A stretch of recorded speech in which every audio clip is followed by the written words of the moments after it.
ಸ್ನೇಹಿತರೆ, ನಮಸ್ಕಾರ. ಆಗ್ ಆಗಸ್ಟ್ 3ನೇ ತಾರೀಕು ಬೆಳಗ್ಗೆ 10 ಗಂಟೆಯಿಂದ ಸಂಜೆ 6 ಗಂಟೆವರೆಗೆ ಬೆಂಗಳೂರಿನಲ್ಲಿ ಒಂದು ವರ್ಕ್ಶಾಪ್ ಮಾಡ್ತಾ ಇದ್ವಿ. ನಿಮ್ಮ ಮನೋಭಾವ ನಿಮ್ಮನ್ನು ಉತ್ತುಂಗಕ್ಕೆ ಕೊಂಡೊಯ್ಯುತ್ತದೆ. ಆಟಿಟ್ಯೂಡ್ ಡಿಟರ್ಮಿನ್ಸ್ ಆಲ್ಟಿಟ್ಯೂಡ್ ಅಂತ. One day workshop. ನಮ್ಮ ಶೈಲಜಾ ಟೀಚರ್ ಕೇಳ್ತೀನಿ, ಅವರು 3 ಡೇಸ್ ಕ್ಯಾಂಪ್ ಅಟೆಂಡ್ ಮಾಡಿದ್ರು. ನಮ್ಮ ಒಂದು ದಿನದ ಶಿಬಿರ ಅಟೆಂಡ್ ಮಾಡಿದ್ರೆ ಏನು ಲಾಭ ಆಗ್ಬೋದು ಶೈಲಜಾ ಅವರೇ? ಸರ್, ಒಂದಿನದ ಶಿಬಿರ ಅಟೆಂಡ್ ಮಾಡೋದ್ರಿಂದ ಸರ್, ಮೊದಲು ಅವ್ರಿಗೆ ಈ ಒಂದು ವೇದಿಕೆ ಭಯ ಅಂತಕ್ಕಂಥದ್ದು ಹೊರ್ಟು ಹೋಗುತ್ತೆ ಸರ್. ಅಲ್ಲಿ ನೀವು ವಿವಿಧ ಟಾಪಿಕ್ಗಳನ್ನ ಕೊಟ್ಟು ಮಾತಾಡಕ್ ಹಚ್ಚೋದ್ರಿಂದ ಅವರಿಗೆ ಮೊದಲು ಬೇಕಾಗಿರೋದು ವೇದಿಕೆ ಭಯ ನಿವಾರಣೆ ಆಗುತ್ತೆ. ಹಾಗೆ ಅಲ್ಲಿ ಗ್ರೂಪ್ ಡಿಸ್ಕಷನ್ ಅಲ್ಲಿ ಪಾಲ್ಗೊಳ್ಳೋದ್ರಿಂದ ಅವ್ರಿಗೆ 4 ಜನರದಲ್ಲಿ ಹೇಗೆ ನಾವು ನಮ್ಮ ವಿಚಾರಗಳನ್ನ ಅಭಿವ್ಯಕ್ತಿ ಮಾಡ್ಬೋದು ಅನ್ನೋದು ಸ್ಪಷ್ಟ ಆಗ್ತಾ ಹೋಗುತ್ತೆ. ಹಾಗೆ ಅಲ್ಲಿ ನಾವು ಇನ್ನು ಹೆಚ್ಚಿಂದಂದ್ರೆ ಆ ಪ್ರತಿಯೊಂದು ಬಾಡಿ ಲ್ಯಾಂಗ್ವೇಜ್ ಆಗಿರ್ಬೋದು, ಐ ಕಾಂಟ್ಯಾಕ್ಟ್ ಆಗಿರ್ಬೋದು, ಹಾಗೇನೆ ಅಲ್ಲಿ ನಾವು ನಿಂತುಕೊಳ್ಳುವಂತಹ ಭಂಗಿ ಆಗಿರ್ಬೋದು, ಧ್ವನಿಯ ಏರಿಳಿತಗಳಾಗಿರ್ಬೋದು, ಗೆಸ್ಚರ್ ಆಗಿರ್ಬೋದು, ಇವುಗಳೆಲ್ಲ ಅದ್ರ ಮೇಲೆ ತಾವು ಮಾರ್ಗದರ್ಶನ ಮಾಡ್ತಾ ಇರ್ತೀರಿ, ತಿರ್ತಾ ಇರ್ತೀರಿ. ಇದರಿಂದ ಅವ್ರದ್ದು ಇಂಪ್ರೂವ್ಮೆಂಟ್ ಬಹಳ ಫಾಸ್ಟ್ ಆಗುತ್ತೆ ಸರ್. ವೇಗವಾಗಿ ಅವರು ಒಂದು ಈ ಕಮ್ಯುನಿಕೇಶನ್ ಸ್ಕಿಲ್ ಅನ್ನ ತಮ್ಮದಾಗಿಸ್ಕೊಳ್ಳೋದಕ್ಕ ತುಂಬಾ ಸಹಾಯಕ ಆಗುತ್ತೆ ಸರ್, ಆ ಕ್ಯಾಂಪ್ಗಳನ್ನ ಅಟೆಂಡ್ ಆಗೋದ್ರಿಂದ. ಓಕೆ, ಶೈಲಜಾ ಅವ್ರನ್ನ ಕೇಳಿದ್ರಿ. ಈ ಮನೋಭಾವ ಎಷ್ಟು ಇಂಪಾರ್ಟೆಂಟು, ನಮ್ಮ ಹೊನ್ನಾವರದ ಇಂಜಿನಿಯರ್ ರವಿ ಏನ್ ಹೇಳ್ತಾರೆ ಕೇಳೋಣ.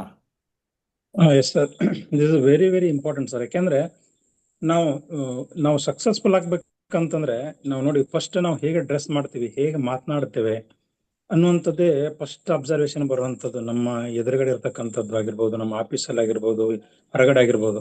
ಹೀಗಾಗಿ ಆಟಿಟ್ಯೂಡ್ ಅನ್ನೋದು ಬಹಳ ಬಹಳ ಮುಖ್ಯ ಆಗ್ತದೆ. ಯಾಕಂದ್ರೆ ಕೇವಲ 15% ಮಾತ್ರ ಸಕ್ಸಸ್ ಆಗೋದು ಜನ ಹೆಂಗೆ ಬೈ ಟೆಕ್ನಿಕಲ್ ಸ್ಕಿಲ್ಸ್.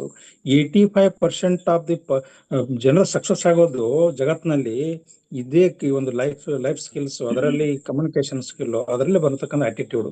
ಹೇಗೆ ಆಟಿಟ್ಯೂಡ್ ಅಂತಕ್ಕಂಥ ವೆರಿ ವೆರಿ ಇಂಪಾರ್ಟೆಂಟ್ ಅಂತ ಹೇಳ್ತೀನಿ ಸರ್ ನಾನು. Okay, Yes, sir. Thank you.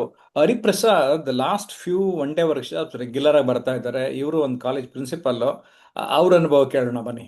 ಅವಾಗ ನೀವು ಯಾಕೆ ಬರಬೇಕು ಅಂತ ಅನಿಸುತ್ತೆ. ಜೊತೆಗೆ ನಿಮಗೆ ಬರಬೇಕು ಅಂತ ಅನಿಸಿದ್ರೆ ಕರೆ ಮಾಡಬೇಕು ಅಂದ್ರೆ 9341259267ಗೆ ಕರೆ ಮಾಡಿ. ಎಸ್ ಹರಿಪ್ರಸಾದ್. ಬಹಳ ಚೆನ್ನಾಗಿರುತ್ತೆ ಸರ್. ಸುಮಾರು ಬೆಳಗ್ಗೆ 10 ಗಂಟೆಯಿಂದ ಸುಮಾರು 6 ಗಂಟೆ ತನಕ ಸತತವಾಗಿ ಅಧ್ಯಯನ ನಡೀತಾ ಇರ್ತದೆ. ಒಂದು ಟೀಚಿಂಗ್ ತರಬೇತಿ ಅಂತಕ್ಕಂಥದ್ದು. ತರಬೇತಿ ಅಲ್ಲ, ಒಬ್ಬ ಮನುಷ್ಯನನ್ನ ಒಂದು ಶಿಲ್ಪ ನೀವು ಹೇಳ್ತಿರ್ತೀರಲ್ಲ ಸರ್, ಒಂದು ಯಾವ ಒಂದು ವ್ಯಕ್ತಿಯನ್ನು ತಗೊಂಬಂದು ದೊಡ್ಡ ಸ್ಪೀಕರ್ ಆಗಿ ಮಾಡುವಂತ ಶಕ್ತಿ ನನ್ನ ಸಾಮರ್ಥ್ಯ ಇದೆಯಾ ಅಂತಕ್ಕಂಥ ಹೇಳ್ದಂಗೆ ಅದನ್ನ ನಾನು ಅನುಭವಿಸಿರುವಂತದ್ದನ್ನ ಹೇಳ್ತಾ, ಬೆಳಗ್ಗೆ ಬಂದಂತಹ ವ್ಯಕ್ತಿಗಳು ಏನಿದ್ದಾರೆ ಆ ವ್ಯಕ್ತಿಗಳನ್ನ ಗಮನಿಸ್ತಾ ಇರುವಂತ ಸರ್. ಬಂದ ತಕ್ಷಣ ಗಮನಿಸ್ತಾರೆ, ಅವರಲ್ಲಿ ಏನೋ ಒಂದು ನೋಡಿದ ತಕ್ಷಣ ಅವರ ಸ್ಪೀಕಿಂಗ್ ಏನಾದ್ರು ಒಂದು ಆಟಿಟ್ಯೂಡ್ ಅಲ್ಲಿ ಪ್ರಾಬ್ಲಮ್ ಇದೆಯಾ, ಅವರಲ್ಲಿ ಏನಾದ್ರು ಸ್ವಲ್ಪ ಏನ್ ತೊಂದರೆಗಳು, ಡ್ರೆಸ್ ಸೆನ್ಸ್ ಅಲ್ಲಿ ಸ್ವಲ್ಪ ಏರಿಯೇಷನ್ ಇದೆಯಾ, ಮತ್ತೆ ಏನಾದ್ರು ಸಣ್ಣ ಪುಟ್ಟ ತೊಂದರೆಗಳಿದಾವ ಅಂತಕ್ಕಂಥದ್ದು, ಮಾನಸಿಕವಾಗಿ, ಭೌತಿಕವಾಗಿ ಮತ್ತು ಬೇರೆ ಬೇರೆ ಅಂಶಗಳಲ್ಲಿ ಏನ್ ತೊಂದರೆ ಇದಾವ ಅಂತ ಗಮನಿಸಿ ಅವನ್ನ ತಿದ್ದುವ ರೀತಿಯಲ್ಲಿ ಮಾತಾಡ್ತಾ ಅವ್ರನ್ನ ಸರಿಪಡಿಸ್ತಾರೆ ಅಂತಕ್ಕಂಥದ್ದು. ಈ ಪ್ರೆಸೆಂಟ್ ನಾನು ಏನು ಬರುವ ಭಾನುವಾರ ಏನಿದೆ ಆಟಿಟ್ಯೂಡ್ ಬಗ್ಗೆ ಮಾತಾಡ್ತಾ ಇರುವಂತದ್ದು, ಆಟಿಟ್ಯೂಡ್ ಬಗ್ಗೆ ಅಂತ ಮನೋಭಾವ ಅಂತಕ್ಕಂಥದ್ದು. ದೃಶ್ಯ ಹೇಳ್ತಾರೆ ಸರ್, ದೃಷ್ಟಿ ಬದಲಾದ್ರೆ ದೃಶ್ಯ ಬದಲಾದೀತು ಅಂತಕ್ಕಂಥದ್ದು. ನಾವು ಬದಲಾಗಬೇಕು ಅಂತಕ್ಕಂಥ ನಮ್ಮ ಮನೋಭಾವ ಬದಲಾಗಬೇಕು. ನಾವು ಡ್ರೆಸ್ ಸೆನ್ಸ್ ಬದಲಾಗಬೇಕಂದ್ರೆ ಒಳಗಡೆ ನಮ್ ದೃಷ್ಟಿ ಇದೆಯಲ್ಲ, ಆ ದೃಷ್ಟಿ ಬದಲಾಗಬೇಕು ಅಂತಕ್ಕಂಥದ್ದು. ಸಾಮಾನ್ಯವಾಗಿ ಸರ್ ನಾನು ಗಮನಿಸಿರುವಂತದ್ದು, ಮನೋಭಾವದಲ್ಲಿ ಮುಖ್ಯವಾಗಿ 3 ಅಂಶಗಳನ್ನ ಅವ್ರು ಗಮನಿಸ್ತಾ ಹೇಳ್ತಾ ಇರ್ತಾರೆ. ಒಂದು, ಇಂಟೆಲಿಜೆನ್ಸ್. ನಾವು ಒಬ್ಬ ವ್ಯಕ್ತಿಯನ್ನ ಹೇಗ್ ಮಾತಾಡ್ಬೇಕು, ಯಾವ ರೀತಿಯಲ್ಲ ಕಮ್ಯುನಿಕೇಟ್ ಮಾಡ್ಬೇಕು, ಹೇಗಿರ್ಬೇಕು, ಅವ್ರ ಹತ್ರ ಬಿಹೇವಿಯರ್ ಹೆಂಗ್ ಮಾಡ್ಬೇಕು ಅಂತಕ್ಕಂಥ ಇಂಟೆಲಿಜೆನ್ಸ್, ಅದ್ರ ಗಮನ ಕೊಡ್ತಾರೆ.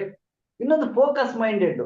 ಒಂದು ಕೆಲಸವನ್ನು ಮಾಡ್ಬೇಕಾದ್ರೆ ಗುರಿ ಅನ್ನೋದ್ರ ಬಗ್ಗೆ ಬಹಳ ಹೇಳ್ತಾ ಇರ್ತಾರೆ. ಒಂದು ಫೋಕಸ್ ಮೈಂಡೆಡ್ ಬಗ್ಗೆ ಬಹಳ ಮಾಡ್ತಾ ಇರ್ತಾರೆ ಅಂತಕ್ಕಂಥದ್ದು. ಇನ್ನೊಂದು, ಇಮ್ಯಾಜಿನೇಷನ್ ಪವರ್. ಹೇಗೆ ಇಮ್ಯಾಜಿನ್ ಮಾಡ್ಕೋಬೇಕು, ಒಂದು ಕಲ್ಪನೆ, ಒಂದು ಚಿತ್ರ, ಒಂದು ಮನೆ ಕಟ್ಟಬೇಕಾದ್ರೆ ಅದ್ ಮುಂದೆ ನಮ್ಮ ಮನೆಯಲ್ಲಿ ಒಂದು ತಲೆಯಲ್ಲಿ ಒಂದು ಶಿಲ್ಪ, ಒಂದು ಮನೆ ನಿರ್ಮಾಣ ಆಗ್ಬೇಕು ಅಂತಕ್ಕಂಥದ್ದನ್ನ ಇದು ಹೇಳ್ತಾ ಹೋಗ್ತಾರೆ ಅಂತಕ್ಕಂಥದ್ದು. ಈ ಒಂದು ಮನುಷ್ಯ, ಒಂದು ವ್ಯಕ್ತಿ ಅಂತಕ್ಕಂಥದ್ದು ಏನಿದ್ದಾನೆ, ಅವ ಪ್ರಭಾವಿ ಆಗ್ಬೇಕಾದ್ರೆ ಆ ಮನಸ್ಸು ಅಂತಕ್ಕಂಥದ್ದು ಮುಖ್ಯವಾಗ್ತದೆ. ಅದರಲ್ಲಿ ಮುಖ್ಯವಾಗಿ ಇಂಟೆಲಿಜೆನ್ಸ್, ಫೋಕಸ್, ಇಮ್ಯಾಜಿನೇಷನ್ ಅವನ್ನ ಡೆವಲಪ್ಮೆಂಟ್ ಮಾಡಕ್ಕೆ ಸತತವಾಗಿ ಅವರ ಶೈಲಿಯಲ್ಲಿ ಅವರ ತರಬೇತಿಯ ಶೈಲಿ ಇದೆಯಲ್ಲ, ಅದು ಒಂದು ಯುನಿಕ್ನೆಸ್ ಅಂತ ಕರಿತೀವಿ, ಅವರ ಈ ಸೃಜನಶೀಲತೆ ಅಂತ ಕರಿತೀವಿ. ಅವ್ರ ಆ ಸಂದರ್ಭಕ್ಕೆ ತಕ್ಕಂತೆ, ಆ ಸಮಯಕ್ಕೆ ತಕ್ಕಂತೆ, ಆ ವ್ಯಕ್ತಿ ತಕ್ಕಂತೆ ಅವ್ರನ್ನ ಹೇಗೆ ಬದಲಾವಣೆ ಮಾಡ್ಬೇಕು ಅಂತಕ್ಕಂಥ ಗೊತ್ತಿರ್ತದೆ, ಹಾಗೆ ಬದಲಾವಣೆ ಮಾಡ್ತಾರೆ. ನಾನು ಸುಮಾರು 7 ಕ್ಯಾಂಪಲ್ಲಿ ಬದಲಾವಣೆ ಆಗಿದ್ದೀನಿ, ಮತ್ತು ಬಂದಂತವ್ರು ಸಹ ಬದಲಾವಣೆ ಆಗಿದ್ದಾರೆ.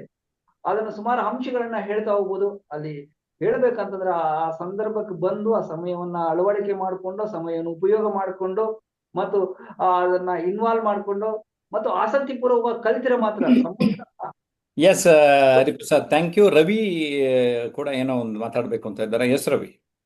ಅದೇ ಸರ್, ಏನಿಲ್ಲ, ನಾವು ಯಾವತ್ತು concentrating on encash cash CAH cash ಅಲ್ಲಿ ಇರ್ತೀವಿ ಹೊರತಾಗಿ KSH ಕ್ಯಾಶ್ ಬಗ್ಗೆ ನಾವು ಕಾನ್ಸಂಟ್ರೇಟ್ ಮಾಡಿದ್ರೆ ನಾವು ಈ ಒಂದು ಅಟಿಟ್ಯೂಡ್ ಅನ್ನ, ಅಂದ್ರೆ ಕ್ಯಾಶ್ ಅಂತಂದ್ರೆ ನೀವು ಹೇಳಿದ್ರಿ sir, knowledge, attitude and skills and habit ಅಂತಕ್ಕಂಥದ್ದು. ಹೀಗಾಗಿ ಅಟಿಟ್ಯೂಡ್ ಅನ್ನೋದು ಬಹಳ ಪ್ರಮುಖ ಪಾತ್ರವನ್ನ ನೀವು ಕೊಟ್ಟಂತ ಸೂತ್ರದಲ್ಲಿ ಕೂಡ ನಮ್ಗೆ ನಾವು ಕಾಣ್ತೇವೆ ಅಂತಕ್ಕಂಥ ಹೇಳಕ್ ಬಂದೆ ಸರ್ ಅಷ್ಟೇ.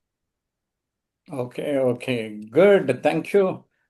ಸ್ನೇಹಿತರೆ, ನೀವು ಬನ್ನಿ, ಭೇಟಿಯಾಗೋಣ. ನಮಸ್ಕಾರ.